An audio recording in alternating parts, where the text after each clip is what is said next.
Nobody would have thought that I would be the one. Rhyner, sports talk. Baseball, baseball, baseball, baseball. Oh, with the big mic. Oh, okay. All right, yeah. Okay, now I get it. We got a lightning strike, boys. What happened over there, Grego? We had a little lightning strike right outside the window.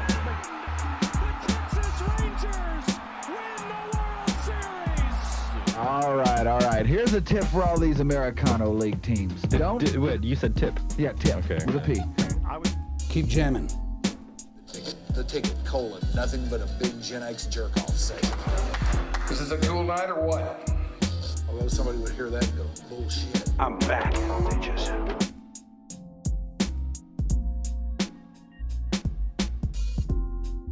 Think about it. Oh, we're on. And we're on. Oh. Woo. Yes. We are on. We are live at 5, man. And if you were by the channel out there, then cool. It is the 29th of September. This is your Dark Companion. I would be Mike Rhyner. We are here inside the nurturing biosphere of the mothership, where everything's nice and comfy and warm and nobody's real itchy or anything like that, we don't think. It's actually kind of cold in here today. It actually is kind of cold in here today. I like it. I like it too. This is episode number 158 that we're doing today. And we have in here with us Josh David Jordan. Josh David Jordan is an actor. Okay? Leave me alone. I'm an actor.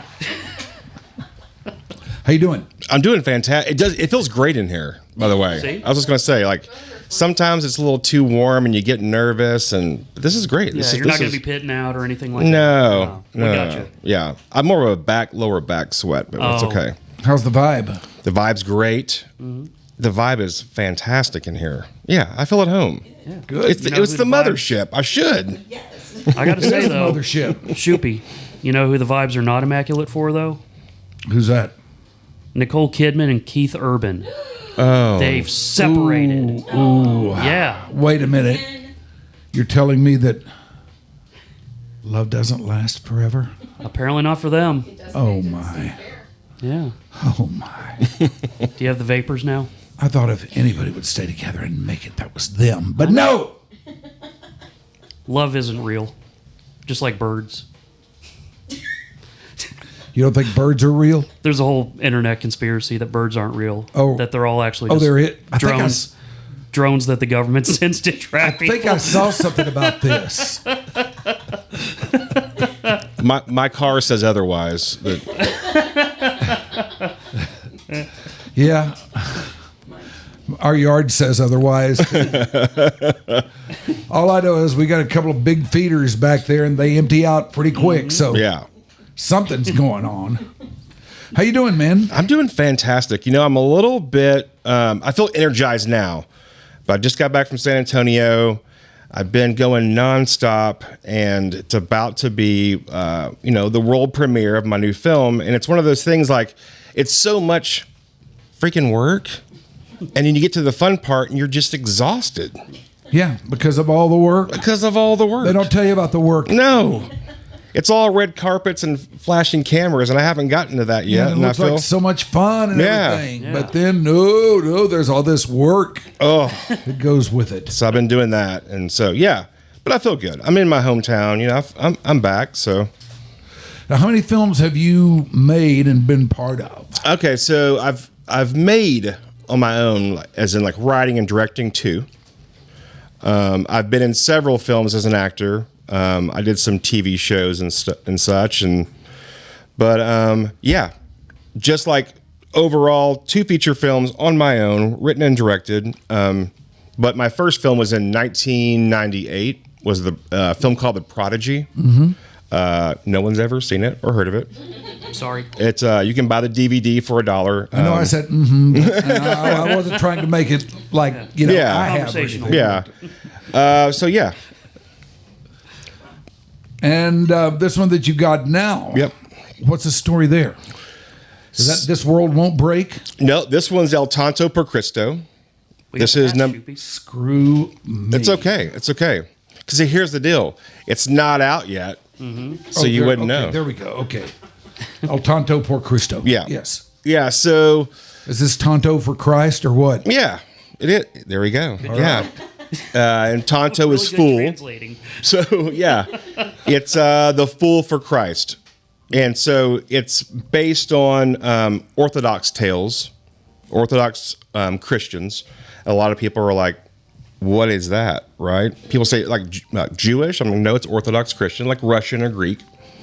It's the oldest part of Christianity before the Great Schism happened and the Catholic Church broke off. So I've been Orthodox for about 11 years, me and my family. And I was really trying to create some other films, some other Texas tales. And when you go inside an Orthodox church, there's just iconography everywhere. Yeah. And you just start thinking of things. And my mind wanders. I mean, that's just what it does. Hello. And so I had to tell this story. It was there's never been one in America made about Orthodoxy in America. So I thought, let's go. Let's do it. This does seem like a rather unusual and perhaps even isolated topic for somebody to get into. Was there any one particular thing or one particular incident or happening or anything that drove you toward this? Yeah. I mean, I think it was reading all these crazy stories about these desert fathers and these holy fools, and they're bizarre. They're wild stories. Like, I grew up evangelical. My dad was an evangelical a preacher, traveling evangelist, and things were always, pretty boxed in. You had a tie, and everything was pretty buttoned up. Yeah. And I'm reading these stories, and these are dudes that are getting drunk, living in trees. Cool. And I'm like, I want to see that movie. Yeah. You know what I mean? I'm Passion of the Christ is great, but let's. Mixed with George of the Jungle, apparently. Yeah, and I have a small person in my film. It's after St. John the Dwarf. It's a story from 300 something BC. Actually, speaking of BC around here, it's before Christ and before COVID, both of those. And I was like, where are these stories at? Let's start telling these stories. And so that was the catalyst for doing that, kind of being a front runner and making new cinema that no one's ever seen before.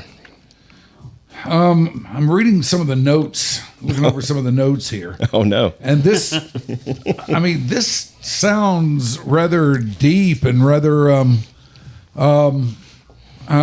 dense, shall we say. For sure. And if you know me, you wouldn't think that would come from me. It really is very, it's deep thinking and it's very spiritual. But I think it was more like I was just sort of the vessel. Like, I was reading all this material. You know how you just read stories and stories, and you just want to get it out. You want to gossip about it and tell it about it. So that's really, I'm not really, I'm not, I don't have a master's in anything. I didn't go to school for deep thinking, but after reading all the books and stuff, I just wanted to.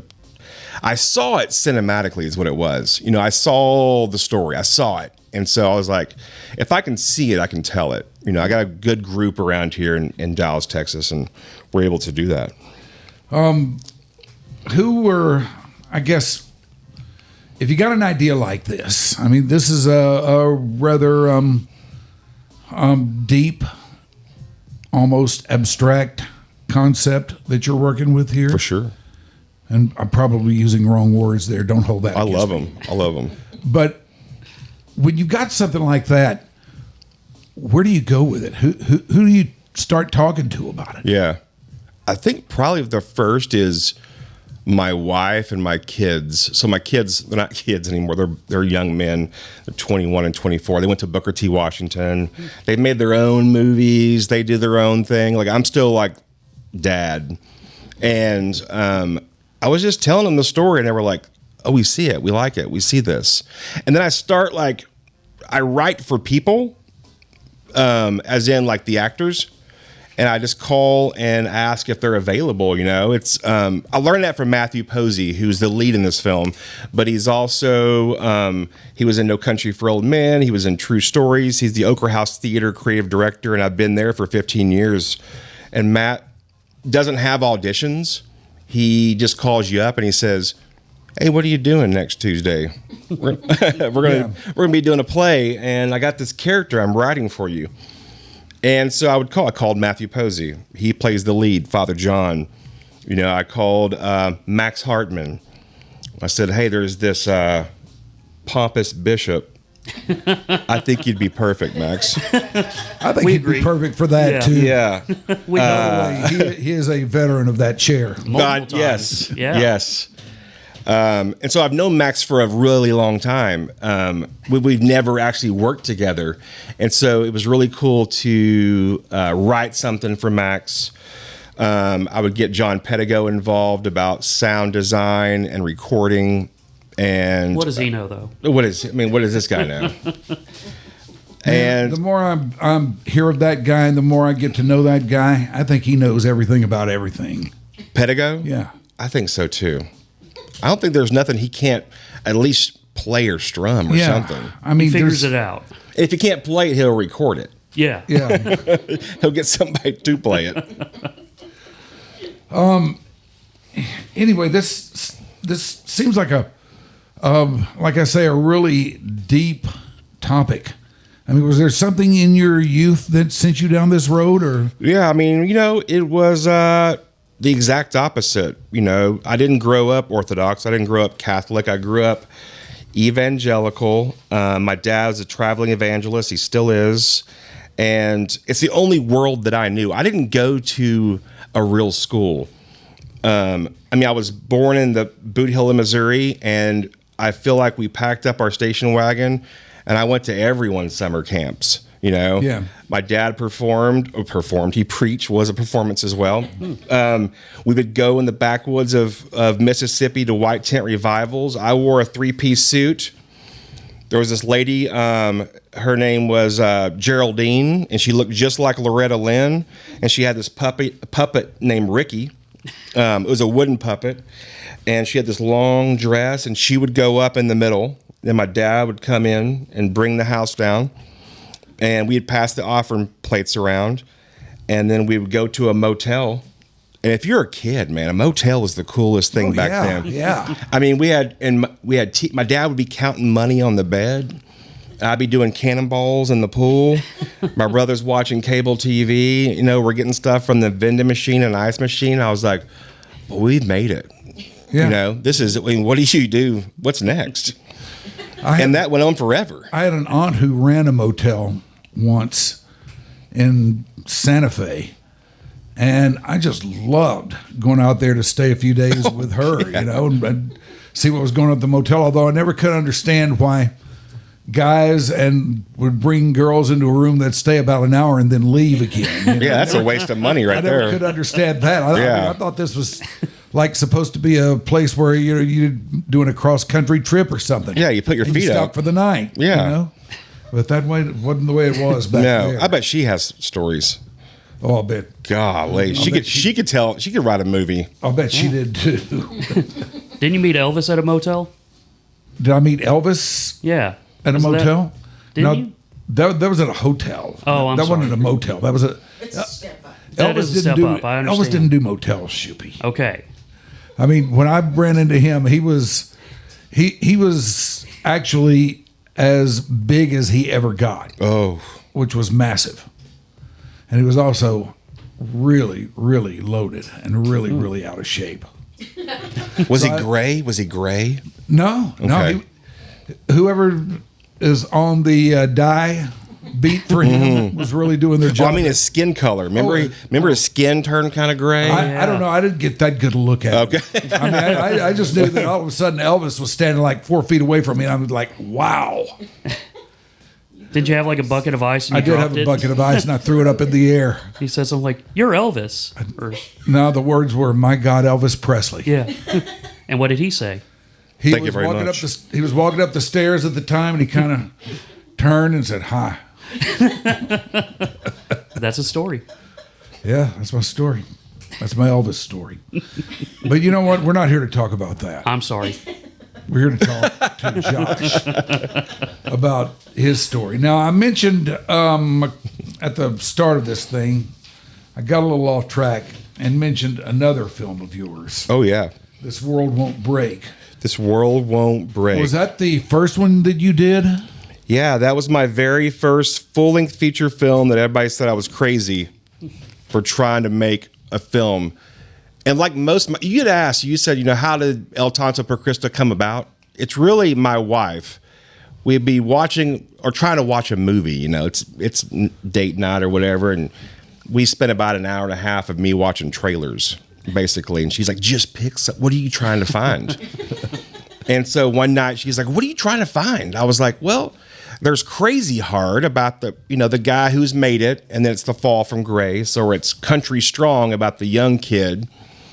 I said, is there not a movie about a guy who doesn't make it and he turns 40 and he says, well, what do I do now? I put all this on the line and I haven't made it. And what does he do? She says, well, maybe you should make it.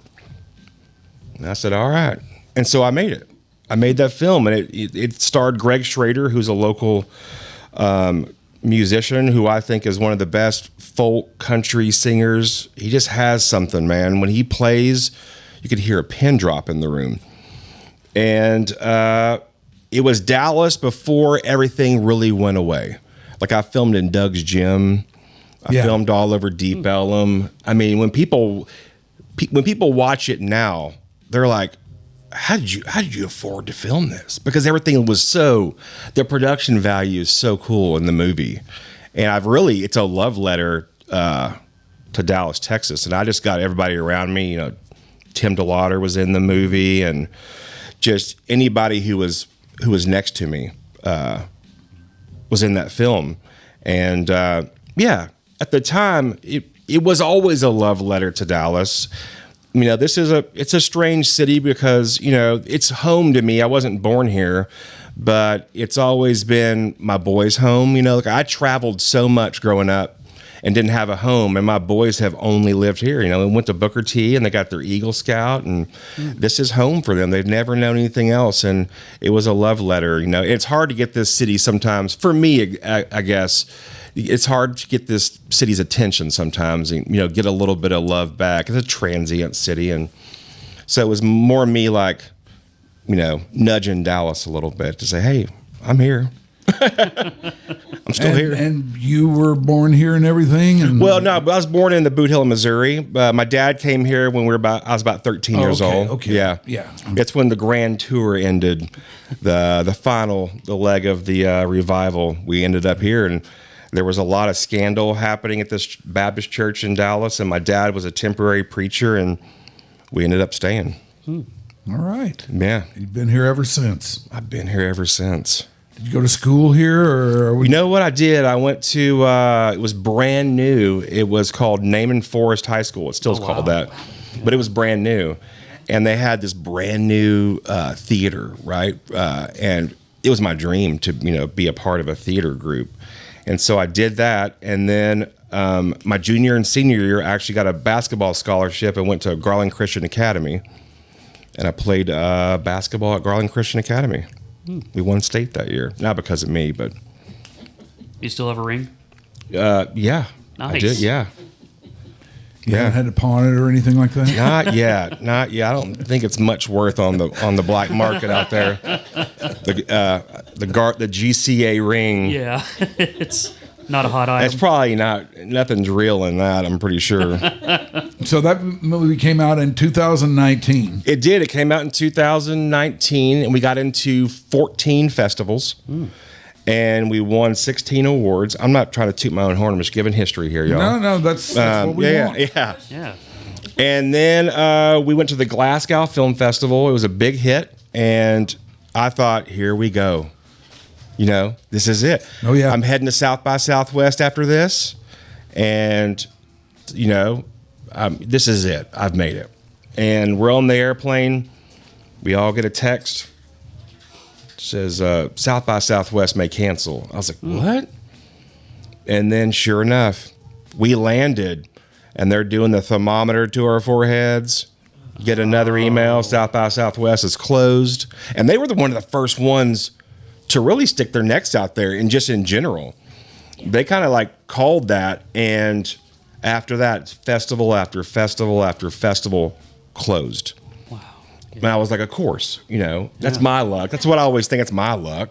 My first movie. But what happened was this, which is crazy, is everyone was stuck at home. So everyone was binging, right? Yeah. And the world wasn't prepared for that. And so they had run through most things. So distribution companies started reaching out to us. And there was almost a little bit of a battle of trying to get our film. And so in the midst of all this darkness and these black clouds, we were able to get our film out there. And then I thought, well, are drive-in theaters closed? And they weren't. And so I put our film, so we actually did have a theatrical release. It was in drive-in theaters. And so it was kind of a different, kind of cool. It was different. It was new. It was kind of the wild, wild west of doing stuff. And I've kind of held on to that, that idea of doing stuff like the wild, wild west around here, which is like just, march to the beat of your own drum. That's what you do when you're getting nowhere. Exactly. You make it up as you go along. When things shut down around you, you got to figure something out. So, it's one of those situations where you just do what you got to do, and you make it up as you go. Yeah, out of necessity, but also like I got nothing else to lose. Yeah, yeah. Man, that's an extraordinary story. I was like, if no one's watching my movie anyway, if I get one or two cars in there, even if they're making out the whole time, at least I got a couple people watching my movie. It's got a good soundtrack to it. Yeah, got the price of admission. Yeah, exactly. Got a little gate going. So yeah. Now you mentioned Tim DeLauder. Yeah, he is a very well known musician around here. I don't know him very well, but I really admire the guy. Yeah, with what he's done with a polyphonic spree and just the way he sees the world around him, the way he goes about his business, and the way he's kind of out there on a trip by himself, Yeah, for sure. I mean, he's always been a mentor. We've been family / like friends. I would spend a lot of time, because I didn't have family here in Dallas. My mom and dad moved back to Missouri, and I was just here. So I would spend Thanksgiving and Christmas with the DeLauder family, and he looks at the world in a different way. Yeah. And when you're around somebody like that for a long period of time, and they also believe in you, and you're just in their world, it really does rub off. And, he took 30 people around the world, on a tour, and to be able, it's hard enough. You guys, it's hard enough just to go to a local gig and play a show with all your gear. Tell me about it. They're traveling. They're going to Australia. You know, and I mean, I can't imagine what it must take for an undertaking such as that is very, very people intensive. Oh, and that this doesn't even start to take into account gear and everything, the logistics and everything else that goes with it. People that have warrants that you're trying to get across to Canada, that was the thing. Is Chris Penn, God rest Chris Penn's soul, and he passed away recently. And we miss him. I do too. That's it was really tough with this movie. I'm putting this new film. It's coming out in double vinyl. So it's a double vinyl record, sound and score, and Chris really helped me do that. And it's just part of that. It's like the Tim DeLauder thing, and they just really push the envelope, and it's sort of like building the airplane on the way down. They really taught me that you'll figure it out, But we'd be crossing into Canada, and he'd be like, one more chance. Does anybody have a warrant? Does anybody have any weed in their pockets? You got to make sure, because Canada doesn't play around when you go over there. So, I mean, do they have anything that might get you stopped? Yes, Has anything. anyone gotten stopped? No, we've just had to lose merchandise just because, that was they're strict on that kind of stuff. Just tax stuff. And you have to account for everything. So yeah, I mean it's wild. I want to tell a quick story about the Polyphonic Spree, Australia, and then my son, full circle. So I take my son to the This World Won't Break premiere in Australia. He co-edited my film, and we had landed. It had been a long day. It's a 24-hour turnaround. You don't even know what time it is. And we had gone to the premiere, and a couple said, "We'll bring you guys back to the place you're staying. Y'all can't go to the after party. He's wiped out." I said, "All right." And Julian's in the back seat. He's snoring. And we're driving, and this guy was like, "Too bad you're not here." This is a horrible accent, by the way. Keep going. He's like, "Too bad you're not here for Splendor in the Grass, mate." And I was like, "Splendor in the Grass?" I was like, that sounds so familiar to me. And I couldn't think of it, And he's like, "Mate, 1 year, legend goes, Splendor in the Grass. It's 2005. It's raining, it's pouring. Everybody's miserable. This band comes out. They start singing about the sun, mate. They're all dressed in white robes. The sun comes out. Sun.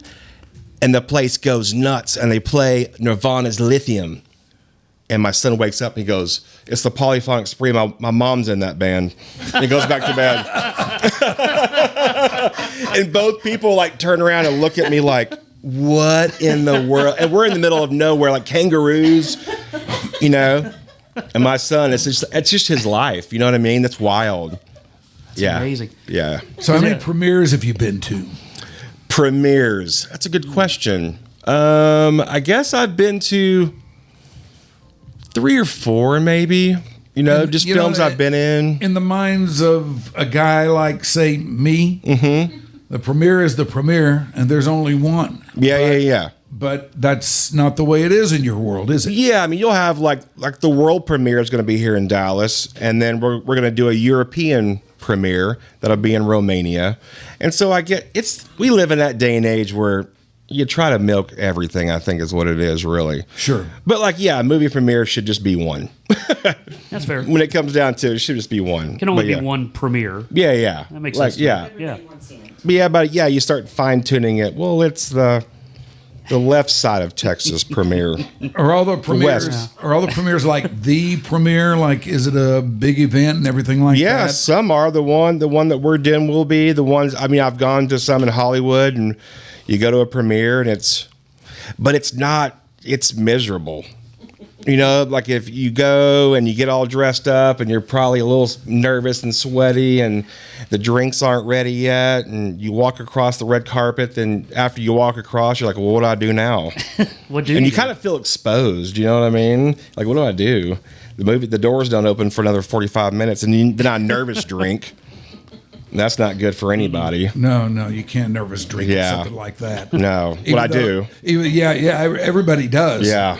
But for some, and then if it's a movie, then you got to pee. Mm-hmm. And that's when I at 48 years old, if I fly on a plane, if I go see a movie, I got to sit on the aisle. Even though it's not the best seat in the house. I'm on the left or I'm on the right. I can't sit in the middle because I know I'll have to go pee. Got to be ready. I feel you. That's just me. Yeah. That's just where you're at, man. That's just where I'm at. You just got to face it. Yeah. I sit in the middle of the first aisle on the rail because I can just jump right underneath the rail and go. That's a good one too. I do that out in North Park. Yep. Did you have a designated seat filler at your premieres? What was that? Did you have a designated seat filler at the red carpet stuff? What does that mean? Well, I missed it. I don't know, at the award, or I guess that's a different thing. Yeah. Yeah, never mind. I don't know. What is it? I don't know. I've just confused myself. And they don't want your seat. Yeah. Oh, Yeah. do they get so like it a doesn't look lookalike? empty and all that? Yeah. No. Fair enough. No. That's just too much money, probably. I don't even know what that cost. I don't know. Probably pretty penny. Right, yeah. You can. That's like a That'd profession. be a good gig, though. I'm telling you. There's Be a people that seat- do that apparently. Just be a seat filler. Yeah. Yeah. That's mostly for like televised Yeah, award like shows. daytime shows and stuff like that. Like the Oscars Yeah. and that kind of stuff. Yeah. I don't want the audience to look thin Right. when everybody's gone for a drink. Mm-hmm. Brilliant. So tell me a little bit more about the process. Yeah. You get the idea for a film. Yep. You start to jot down stuff. Yeah. When does actual writing start? And what does actual writing look like? Yeah. So, I mean, I start with what you have right there, that yellow notepad. Yes. I start most of my stuff with that. They're just ideas. And then I write them in these little moleskin books. And nowadays I do the voice memo.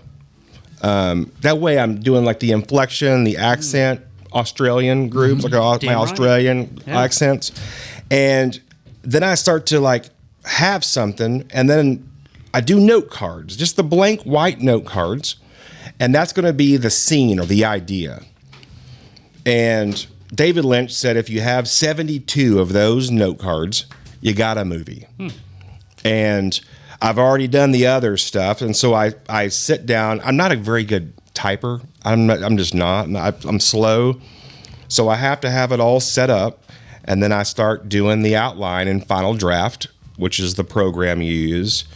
And lo and behold, it looks like a real script, you know? And like with dialogue and everything? With dialogue and all that, yeah. And the dialogue comes from my voice memos because it's too hard to write that down. And so I just do monologues. I just keep it going. And, you know, really, I don't do a lot of rewrites because a lot of my rewrites are in the notepads or the voice memos. When I sit down to write it, it's pretty much good to go. I mean, I may tweak a little bit here and there, but you sit down to write and you feel like you're pretty organized and everything? Yeah, which is, I'm not a very organized person at all. I mean, I picture this in my mind as a guy who's going to write a film, and he has got index cards scattered everywhere. Yeah. He's got legal pads scattered everywhere. Yes. And he really has not a real good idea of what's where. Yes. And you managed to avoid I don't even know where my keys are right now, to be totally honest. And that's just how, you know what's crazy is like my life has been like that, but it always, in the end, works out. You know what I'm saying? Like in the end, it always kind of, well, obviously, we're about to have a red carpet. So I'm doing something. Something went right. Yeah. And I wouldn't recommend it. I think it's a horrible idea. I think there's probably an easier way to do it. But that just seems like too much. That just seems like hard work to me. All right, this is Josh David Jordan. He has a film called El Tonto Porcristo. That's perfect. Nailed it. Thank you. Gosh, Tonto so for good. Christ. Yes. And it is finished. We're locked and loaded. Yes, They're premiering it. It will be upon us before we know it. Oh, yes. Coming. Actually, a week from today. All right. Oh, really? Hell yeah. Yeah. October 6th, right? October 6th. I did the math. Where will it be? At the Historical Texas Theater. Ah. No better place to watch a film. No, absolutely not. You walk in that place, you feel like something's happened here before me, for sure. Yeah. I can't tell you how many movies I've sat through at that place back in the day. I actually have 2 seats. When they remodeled, I have 2 original seats in my house. Nice. That's cool. That Barack gave At me. your dinner table? Yeah. My TV tray. Yeah, perfect. There's a chance, however slight, that I sat in one of those. Oh, yeah. Yeah, could happen. All right, this is Josh David Jordan with us today. And we'll have more with Josh coming up. But right now, that's right. Nobody gets out of this. It is time for the dreaded and feared mid-show read. It's just a sponsor. Yeah, it's a glorified live spot. But today we need to address those of you who are in pain. Maybe you're hurting and you'd like to do something about it, but you've tried a lot of stuff and nothing really works for you. Well, there's a way for you to free yourself of pain and anxiety. And if sleep is troubling you, sleepless nights, and there's a way for you to do it naturally. At the CBD House of Healing, this is what they do. This is what they know. This is what they're all about. And what they want to do is help you free yourself of all of those horrible conditions that I just mentioned. They only carry products from their lab made to meet the highest quality and purity standards. You can find your relief from the aches and pains, the emotional stress and drain of this world, and sleep again. Shop online at cbddallas.com or go over there and see them for yourself. They're at 8550 Plano Road, Suite 101. That is in the northeast quadrant of the bustling intersection of Plano Road and Northwest Highway. Grab a slushie there while you're at it. Slushies are fun, Shoopy. They are. They are. We Especially there. We did the hard way. Begin your healing at the House of Healing and sleep again. And effective now, all vape products are sold online only. Go to @cbddallas.com for those. Is that it? Yep. Is that all we got? Nailed it. We survived. All right, we did survive. We made it. I thought you were just going for that. I didn't know you had this little thing here, but I was like, gosh, he is a steel trap. Generally is. No, I used to. I don't anymore. Yeah, you should let it go. Yeah, I'm an old guy now. That happens to you when you're an old guy. Comes for us all. I wanted to ask you a question. Oh, yeah. As a writer, I'm fascinated when I read scripts. And a very long time ago, had a friend who started screenwriting, putting together scripts for movies and for television, and he would show them to me. They are so stark. Yeah. There's so much. You're like, how does anybody build a film off of this? Yeah. How difficult is it when you're writing and directing and you're putting this whole picture together? Do you have an entire separate yellow pad, moleskin notebook, whatever, that's full of everything that goes in around that stark just scene and dialogue? Yeah, everything is in like you said, a moleskin. I carry so many moleskins around, and I also do my own location scouting and production design.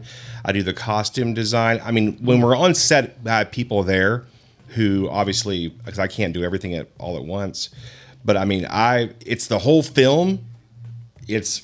I know what it smells like in the room, and I think you really do have to have all these things. And I think that's why sometimes there's probably really bad movies, because someone read the script and they didn't know. They didn't know the details. They didn't really know how to. And that's why there's great directors who aren't writers. They can read something. It's a whole nother world, And so, a script really is just the blueprint. It's to keep you on pace. It's to give the actors their line. And you don't want to give the actors too much, because maybe they're bringing something special. If you write too much, it could really throw everybody for a loop, I think. Yeah. How much do actors change lines or add lines with your movies? What's wild is on this film, 0. They didn't add anything on this. I don't think they really added much on This World Won't Break either. You're too good. I think it's one of those things of like, I write for them. Yeah. And so I think they feel like they're in their own shoes maybe, and they're off to the races. And, they'll always do this. Like when I had Barry Corbin on set, I said, it was the day before, and I said, he's like, you want me to improvise at all? I said, just do what you want. And so that morning he goes, hey, I'm going to read the monologue. I'm going to perform it normal. But I wrote a monologue before your monologue. Whoa, a pre-monologue. He wrote a pre-monologue. And it's not in the movie, not because it didn't fit. It was just the movie's already too long. And so I have it as like an extra feature for the Blu-ray. Nice. It's Barry Corbin giving his monologue. That guy was a trip, man. That's a hero of mine. It's Barry Corbin. Good thing it's not Patrick Corbin. I mean, he might still be good as an actor, but we've never seen him. Little Ranger reference there for everybody. Got to get one Season's per show. over, Yeah. Yeah. Season's over. We're mourning. I couldn't resist. And I don't mean to denigrate the work of the great Barry Corbin. Oh, no. I don't think he would have taken it that way. He is absolutely a favorite in everything I've ever seen. And he wanted to be here tonight. He's on a new TV show that's filming. So, but he did. Him and his wife Jo sends their thanks and says thanks to you for the invite. But yeah, maybe soon I can come back like Max has so many times, and maybe I can bring Barry Corbin along with me. Yeah. Boy, talk about one-upping him. Yeah. Scoreboard. Who'd you bring, Max? Oh, nobody? I brought Barry Corbin. Yeah. Maybe you've Yeah, seen Max brought beer. maybe you've seen films like Urban Cowboy and War Games and No Country for Old Men. Max brought Rob from the clubhouse. And Glitter. Yeah.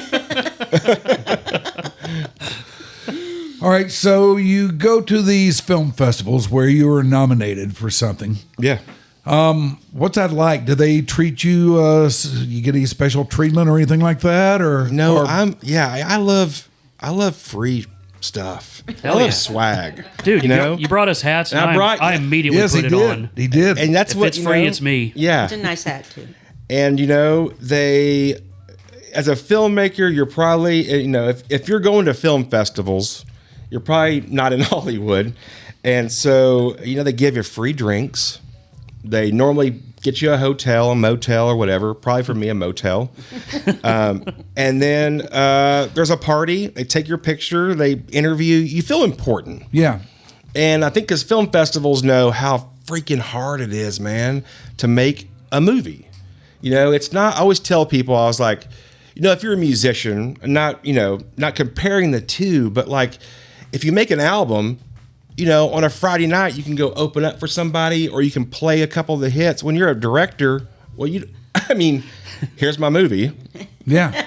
That's it. And Here's the movie, and you start it and you finish it, or. And I'm what? probably not even in the There's room. There's no middle ground there. Yeah, there's only on a premiere. That's why premieres are so important in film festivals. It's the only time you're in the room with people watching it. And, everything else, you give it to a distributor, and it's on Netflix or Amazon Prime, and you just, you can't play the hits. So you do a lot of schmoozing in those situations? Yeah, but it's one of those things. I think everybody smoozes, and everybody, I probably have a whole stack of business cards that I don't even know who these people are. You combine free drinks and business cards. Well, I don't know who gave me what, and but yeah, it's you get, if you're lucky enough, you get some awards. Are you nervous in that audience? No, not in those, because I think it's such everyone's like-minded. Everybody, and they ask really good questions. I think in those situations, Unlike these. no, but you guys are interested in it, and they're interested in it, and we see the difference between us and them is they know, we don't. exactly. And so it's you feel important for a day. That's all you need sometimes. Yeah, that's cool. I mean, everybody's nice to you and everything. Oh, and, yeah. And you probably don't think too much about after you walk off what they're going to turn to somebody and say about you or anything, because you had a good conversation with them and all. 100%. Yeah. Yeah. And maybe you never know that, there's always that hope that maybe one of those people it's your ticket. Yeah. It's the person you're supposed to talk to. And that hasn't happened yet, Mike, but maybe it will one of these red carpet premieres. Got to kiss a lot of frogs. Yeah, a lot of frogs. Yeah, you do have to kiss a lot of frogs. But you're doing something you love. I love it. You do, don't you? This has got to be a labor of love for somebody like you. I just don't think anybody could stand. I don't think you could do it. When I did this role on Break, the day I dropped off my final movie, the final hard drive, my wife was like, "We should go celebrate." I was like, "We should." I didn't really know how to celebrate. I was just been working so hard, and we're sitting in the movie theater, and I start to see things are vignetted. and I can't really breathe very well. And the lady came by and she's like, y'all want a margarita and some popcorn? And I said, I'm okay. And boy, my wife looked at me like, what? And I stood up and I couldn't feel my left arm. Oh. And I was like, uh-oh, this isn't good. And I walked into the lobby and I was on my hands and knees and I was like trying to say ambulance to the person at the front desk. And then I remember going, oh, this is it. And it felt real peaceful. I didn't know I was having a panic attack. It's just so much. I guess from me dropping off that hard drive, I was done, right? And so my mind and body goes, we're done. And I think that kind of sums up making a movie in a way, is you just put yourself through so much just because. I say it's like this, and this may sound psychotic, but for me, it's really just kind of getting the voices out of my head and getting the story out of my head. And just because if it stays in there, I'm going to be miserable. It's a weird thing. I don't Is that know. the only time that's happened? Almost dying? Yeah. Yeah. Because now I know what it is. And you no longer fear it anymore? I mean, I take a lot of CBD products and other things My man. to help out. I don't fear it. There's no more fear because I know the signs, and I know to take care of myself, a little bit better. But yeah, I mean, I have to do this. I have to make movies. I love every aspect of it. I love the months and months of location scouting. I love finding the perfect ashtray. I love finding the perfect song that goes with that scene. I mean, you have to love it to watch that movie over and edit and over and over and over again. And thank goodness you do. Yeah. I mean, all creatives, we all have those voices. We all have to put something out. But gosh, this world would not be the same without you. For sure. And all of those things that you just mentioned. I mean, all that stuff, all that detail, all those things that have to be done. I sit here and hear that and I think, man, this just must take forever. Yeah. I mean, it's definitely this film. We shot it here. I always say making a movie is 90% paperwork, 10% shooting the movie. Yeah. Because we shot for 15 days only on this film, which is not very much at all. And we shot that in 2023 of September of 2023. So it's been 2 years of grind. Did you edit it too? My son is the main editor and I'm the co-editor. Okay. Yeah. So this is an editing question because that's all I do is editing. Yeah. By the end of it, did you hate it? You know what's wild is when I do music videos and stuff, like I do a lot of, like I've done all of Joshua Ray Walker's music videos. I've done some Rhett Miller's and Polyphonic Spree. And for some reason, after it's over, I kind of can't watch them anymore. Yeah. With this movie, I never got tired of it, which is so bizarre. This World Won't Break, I did for some wild reason. But for some reason, this one, I don't know what it is.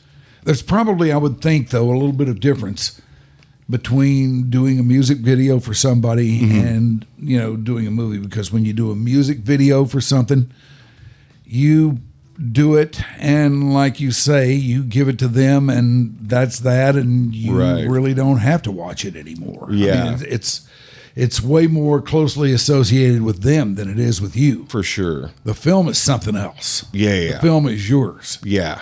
And it is yours until who knows when. Yeah, forever. Yeah, I'm chained to it.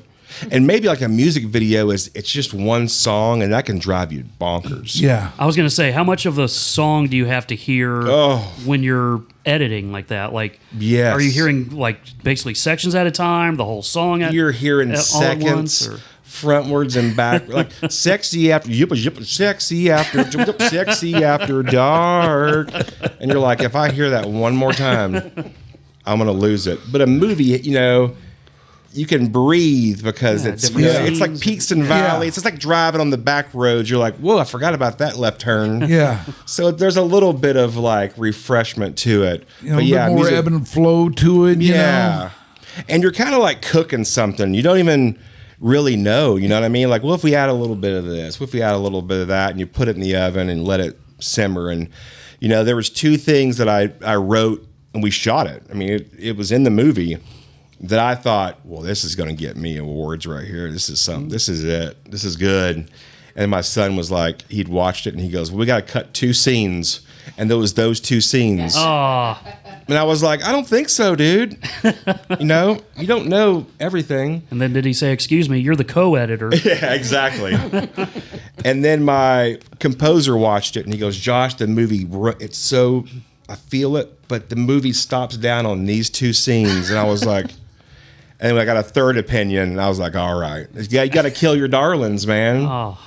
But, you know, it's better off. You know, sometimes you're just too close. It's a weird thing. It's like you're too close to it, but you have to be close to it or it's not going to be yours. I don't know. It's real trippy if you really think about it. Yeah, you have to be close to it or else it's not yours. Yet, if you get too close to it, well, that's not good either. No. You know? It's like being married. I mean, yeah. It's children. It's having children. Yes, It's having to exactly. let them go, and somebody else is going to do things with them now. Right, yeah. I guess at the end of the day, there's a sweet spot in there somewhere that you try to hit, but the sweet spot is very, very small, and a lot of the time you don't even know when you hit it. 100%. Yeah. And you can't really practice for it or you just know. Yeah, it's a trip. And you gotta know when you're done. You know what I mean with the movie? You gotta know when you're done. Yeah. Like when's the music done? When's the final, bird chirping, sound design? When is it? You could always When keep do we roll tinkering. the credits? And I kept in these credits, we did all kinds of crazy stuff. The credits are fun too. They're creative, and it's just like after a while, you're like, I just got to let this thing go. And then what do I do? Do you ever get to a place where you think it might be the end, but something drives you to keep on going and take it a little bit further, or when you get to the end, do you know it? You know what's wild is on my films that I write, I have normally 2 or 3 endings. Yeah. And I feel like they're all plausible. I feel like they could all work. Like in This World Won't Break, one of the ending that I wanted was, he hasn't made it. Dallas doesn't think he's a good musician, and he just can't seem to get out of town and, go on a tour. Well, at the very end, he gets a phone call, and his dad says, there's this little bar in Texas that wants you to play. Well, in the end of the movie, he's going up these escalators, and you start to see he's the only American. Everybody else is Japanese. And he goes and knocks on this door, and it's this little Japanese bar called the Littlest Bar in Texas. It's a real place in Tokyo. I thought that's he had to go all the way to Japan to play the Littlest Bar in Texas. Yeah. I like that. And so that was an ending. And it just didn't always feel right 100%. And so the ending that I have now is the ending that I love. But I think it's good to have an alternate ending for yourself to make sure that your ending is right. Yeah. You know what I mean? Yeah. So it's comparable to something maybe. So how do you know when the ending's right? I guess from watching, I watch so many movies, and I've seen so many movies that are wrong. When you're watching a movie, do you sit there and just analyze it? I don't. Unless, when I go back and rewatch it, then I watch it for technical reasons. Yeah. I just love movies so much that when I go, I just let it wash over me. And then if I love it, like a No Country for Old Men, I try to figure it out. But I don't ever go in. My son's not like that, though. It's hard for him to watch a movie because he's like, they should have cut that 5 seconds before, or like, and he's like, Dad, it's so hard for me to relax and watch a movie. He's like, how do you do it? And I'm like, there's a sweet spot in there somewhere. Yeah. I can't explain what it is. Is he following in your footsteps? Oh, I think that he's jogging past me. He just finished his first feature film. Whoa. And he played it at the Texas Theater to a sold-out crowd. Dang. Yeah. So you are following him. I'm following his footsteps. You know what I mean? What's his movie called? It's called Real Life. Yeah. Nice. He did a great job. All right, now, if anybody wants to watch any of these films we've talked about of yours, how would they do it? You know, I think the best thing, because things change with distribution and stuff, like right now we've pulled This World Won't Break from everything because we're doing a remaster 4K and a new sound design, and we're doing a double vinyl record as well. And we're putting this thing on 35 millimeter. There's a company in London where you can send your 4K movie and they put it on film. And so we're going to do a 35 millimeter tour. Obviously after El Tonto Porcristo takes its toll. We're going to do This World Won't Break again. But I think there's some places out there. I'm not going to tell you which ones they are, but there's some places you can probably watch it for free. If you Google hard enough, you can see This World Won't Break. But I think if you just go to IMDb, and just type in Josh David Jordan, it's going to tell you all the music videos, all the stuff, that maybe some embarrassing roles that I played on TV, maybe some commercials. My first commercial ever was with Troy Aikman and a chimpanzee for Acme Brick, right? It was for Acme Brick, and this is Yeah. And then a month later, it was me and Troy Aikman for Wingstop. Whoa. Yeah. So he knows you now, huh? I don't think he knows me at all. He probably remembers that chimpanzee more than me, I'm sure. I mean, I think everyone remembers a chimpanzee. Yeah, for sure. Yeah, you run a chimpanzee out there, and that's what's going to get remembered. Yeah, 100%. Everything else will be forgotten except that. Or the brick. Or the brick. Yeah. Well, good luck with all this. Thanks man. so much. I really appreciate you coming in here and enlightening us on how it is that you do what you do. This is obviously a world that I know nothing about, and it's been very, very informative to talk to somebody on the other side of it. Well, thank you guys for having me on, and I've always been a big fan, so it's nice to sit in this chair and just chat for a bit with you. It's been good. That's all we're trying to do here, man. That's all we're trying to do here. All right, that is Josh David Jordan. Yeah. One more thing here before we go that we need to tell you about, and that is that you can find all of our episodes here on Your Dark Companion on our Patreon page. You can also find us on YouTube. You can find us on Spotify. So all that's really cool and everything like that, but there is something we need for you to do. Listen, follow, share us on your social media. That means everything to those of us who swim in the waters of the podcast. And while we're at it, if you're feeling what we're throwing down and you're digging it, how about a nice review? If you're by the channel on Spotify or Apple Podcasts, help others find us by leaving a review. We will be very, very much in your debt for that. Hell, we're very, very much in your debt for just watching this thing, So we appreciate it. Thank you, Ashley. Thank you, Shoopy. Thank you, Becca. Thank you, Josh. Really good to talk to you, and we wish you the best, man. I appreciate it. Thank you, guys. That's your Dark Companion for today. Bye.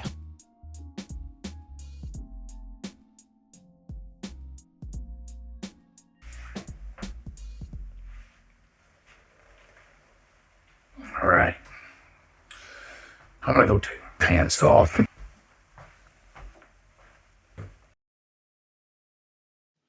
Your Dark Companion is a Stolen Water Media presentation.